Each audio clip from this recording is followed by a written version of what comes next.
Hey everybody, today we're going to address 6 misconceptions about post-traumatic stress disorder, or PTSD.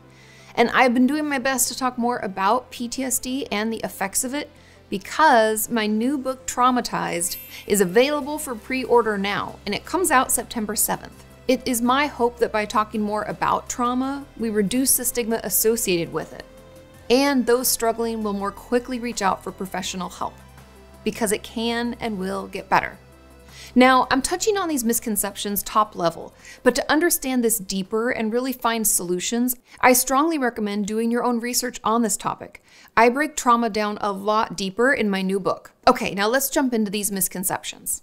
Starting with number 1. The most common misconception is that only soldiers or people who have gone to war can develop PTSD. It is also assumed that all trauma leads to PTSD, and I'll talk about this later, so stay tuned. But while it is true that the diagnosis and treatment of PTSD was born out of research that only happened because men were returning from war with what they at the time called shell shock. And they didn't understand what was going on and why the soldiers who were physically healthy were unable to continue serving. So they hired a psychologist to figure it out, and they coined the term post-traumatic stress disorder. However, like most research into a new concept, this was just the beginning. And we now know that anyone who is traumatized can develop symptoms of PTSD. To ensure we are all on the same page about what being traumatized means, I define the term trauma, and I'm just pulling this from my book, by the way, as anything that happens to you or someone else that is too much for your brain to process at the moment. Even considering that definition, I hope we can all see just how common trauma is and how it definitely occurs in more places than just war zones. The second misconception is that everyone who has been traumatized will have PTSD. Now, while many people who have been through a trauma will develop symptoms of PTSD, that's not always the case. In fact, many of my patients have lamented to me about the fact that their siblings aren't as affected by the shared childhood trauma. Sometimes we can find ourselves being crippled by it, while our brother, for example, doesn't seem upset at all. And this is because of our level of resilience, which is really just our brain's ability to bounce back after something upsetting or overwhelming happens. And unfortunately, some of us are just born with more or less than others. We can be more adept at asking for and getting support. Maybe we just naturally have more healthy coping skills that we pull from right away instead of waiting until we feel really bad. Or perhaps we have never known how to cope and always shut down and isolate when we're upset. We will all have our own natural ability to weather life's storms. But the good news is that we can do things to build up our resilience. These are things like getting enough sleep, eating regularly, going to therapy, and building up our support system with friends and mental health professionals. There is so much we can do to care for ourselves so that we aren't as vulnerable to terrifying events and are better able to manage any PTSD symptoms that may pop up. The third misconception is that people with PTSD are violent and dangerous. Now, this one loosely ties into my next misconception, but being traumatized can deeply affect us, make us more impulsive, easily upset, and we can lash out at those we love. However, violent behavior isn't always part of the symptoms of PTSD. In the DSM, or the Diagnostic and Statistical Manual of Mental Disorders, it only mentions violent behavior under marked alterations in arousal and reactivity associated with the traumatic event, beginning or worsening after the traumatic event occurred, as evidenced by 2 or more of the following items, where it lists 6 things, one out of those 6 is irritable behavior and angry outbursts with little or no provocation, typically expressed as verbal or physical aggression toward people or objects, meaning that many people with PTSD will not have that symptom because everyone's experience with PTSD is going to be different. I have had patients who withdraw from everyone and feel better when they are alone. And I've had others who feel okay when at home, and if they have to go out to the grocery store, then they're jumpy, on edge, and dissociating constantly. And many of you have told me that your biggest struggle is to not do self-destructive things or try to numb out with drugs, alcohol, or even self-injurious behavior. And I only offer those examples so that you know that not everyone with PTSD is going to act the same. Just like everything in life, we will all have our own way of coping, and we'll experience some of the symptoms that others don't. Moving right along to our fourth misconception, that those with PTSD are just weak.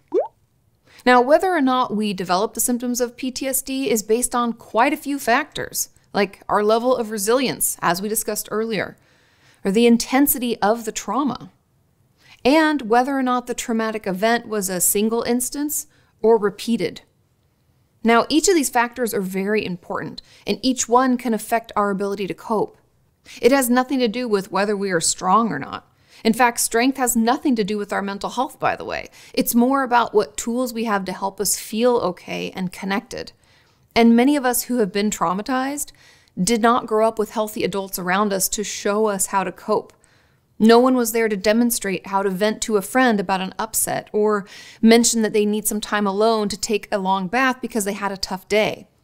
We aren't weak. We just had some shitty things happen to us. It overwhelmed our nervous system, and we need some support to work through it. Not to mention that surviving a traumatic event takes a lot of mental strength, and asking for help and doing therapeutic work is really hard. So I would actually argue that those with PTSD are extremely strong.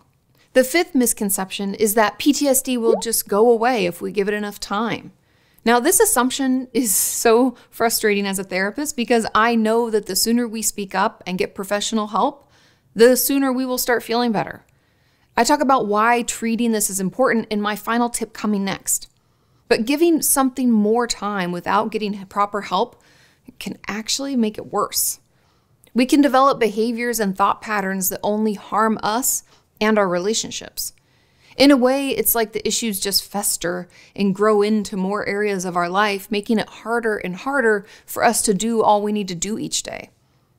Now, I know it isn't comfortable or easy to reach out and speak up about our past trauma, but trust me when I tell you that the sooner we do, the better. We've even had a few members of our community who are already in therapy go through another traumatizing situation. And they've messaged me letting me know that it was much easier to move past this most recent trauma because they already had support and they opened up about it right away. So even if you don't take my word for it, take the word of others who have been through it too. And finally, our sixth misconception, that PTSD can't be treated. Now, I personally haven't heard that it can't be treated, but I do hear a lot of people online saying that even with treatment, it never gets better. And here's what I have to say about that. In doing research for my book, I found out that traditional talk therapy, meaning you go to therapy and you talk through your trauma in as much detail as possible until it's no longer emotionally upsetting to do. That style isn't enough for all trauma victims. In fact, in van der Kolk's book, The Body Keeps the Score, it's a great book, but he explains that talk therapy isn't enough for almost 60% of patients with PTSD. 60%! That blew my mind because talk therapy was what we were taught in graduate school as being the primary treatment for PTSD. Wild. But what van der Kolk states is that most patients need something additional in order to achieve full remission of their PTSD symptoms. These additional things are things like EMDR, schema therapy, somatic experiencing. And I've even looked into other treatments still being researched, like vagus nerve stimulation or VNS treatment, and stellate ganglion block, all of which have research supporting their effectiveness in the treatment of PTSD and other mental illnesses. Even my good friend Dr. Alexa Altman is currently part of research into psilocybin, which derives from magic mushrooms, and how that can aid those suffering from PTSD as well. So, in conclusion, I hope you know that PTSD is something that can be overcome. We can recover. And yes, I know it's hard and it sucks that we even have to work through it. But trust me, I've seen it with my own eyes. you can work through your past trauma and live a life free from the symptoms of PTSD. Thank you so much for watching. If you are wanting more information about PTSD, you can check out the playlist on the screen. And don't forget to order my book, Traumatized, today. Also, feel free to leave any other misconceptions in the comments down below, and I will see you next time. Bye.